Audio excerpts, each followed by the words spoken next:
Europe Nettoyage, votre spécialiste en Gironde de la rénovation et de l'entretien de vos toitures, ainsi que de l'isolation naturelle et écologique de vos habitations, partenaire de Girondin TV et GDJ Espace Sécurité, installateur depuis 1987 de solutions globales de sécurité en Aquitaine et concepteur du système sur mesure Stop Effraction, vous présente votre émission.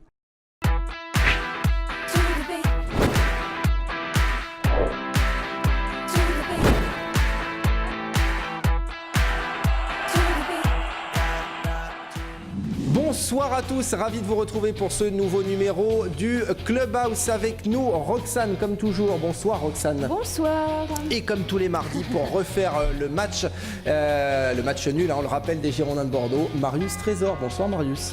Bonsoir à tous. Merci Bonsoir, beaucoup. Bonsoir Marius, ravi de vous retrouver. Tout le plaisir est pour moi. Les yeux qui pétillent et tout, quoi. C'est pas beau ça.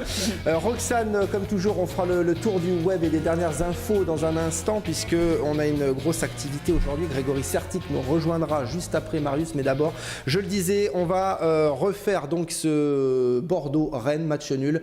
2 buts partout, c'est un petit peu rageant, même beaucoup, parce que les Girondins, on va revenir plus en détail tout à l'heure sur les actions, mais on va encaisser 2 buts en 4 minutes. En 4 minutes, 64e, 68e, alors qu'on avait... Il nous semblait qu'on avait fait le plus difficile, c'est-à-dire de marquer pas un but, mais 2.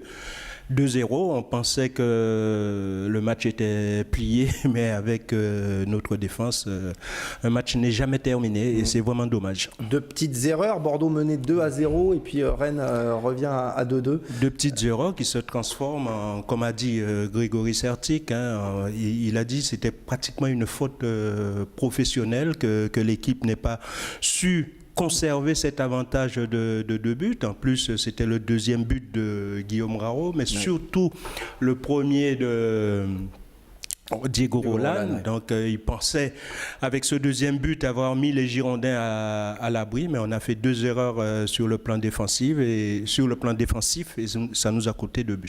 Ouais, Diego Roland, grosse satisfaction de cette partie, qui a fait un gros boulot. Il a été énorme, il a fait un très gros match. Et depuis quelques matchs, on sentait qu'il retrouvait la plénitude de ses moyens, mais là, il a vraiment confirmé. Il monte en puissance. Allez, on va regarder les principales actions de cette rencontre et les buts, bien sûr.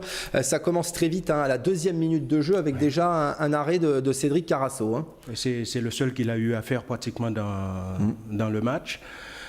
Mais là encore, c'est d'entrée, on n'est pas bien rentré dans ce match parce que c'est vrai qu'on ne connaissait pas tellement les joueurs rennais, surtout ce garçon-là, Grosicki, qui a quand même été assez puissant face à Diego Roland. Et là, il a failli, sur ce centre-là, permettre à Rennes d'ouvrir le score. Mais je crois que c'est la seule grosse occasion de cette équipe rennaise en première mi-temps. Ouais, c'est sûr. Il n'y en a pas eu énormément en même temps en première période. L'activité devant le but, c'est plus produit. Oui. Bordeaux, en ce qui concerne Bordeaux, à la mi-temps, on a vu la possession de balle. C'est pour ça, quand je vois l'entraîneur de Rennes qui vient en disant que Bordeaux, la façon dont il a parlé, qu'il méritait même de gagner le match, mais quand tu as 60-40% de possession de balle, ce qui montre que Bordeaux était un peu maître du terrain, parce que ça fait longtemps que ça ne nous était pas arrivé d'avoir un pourcentage aussi énorme. Oui, c'est sûr.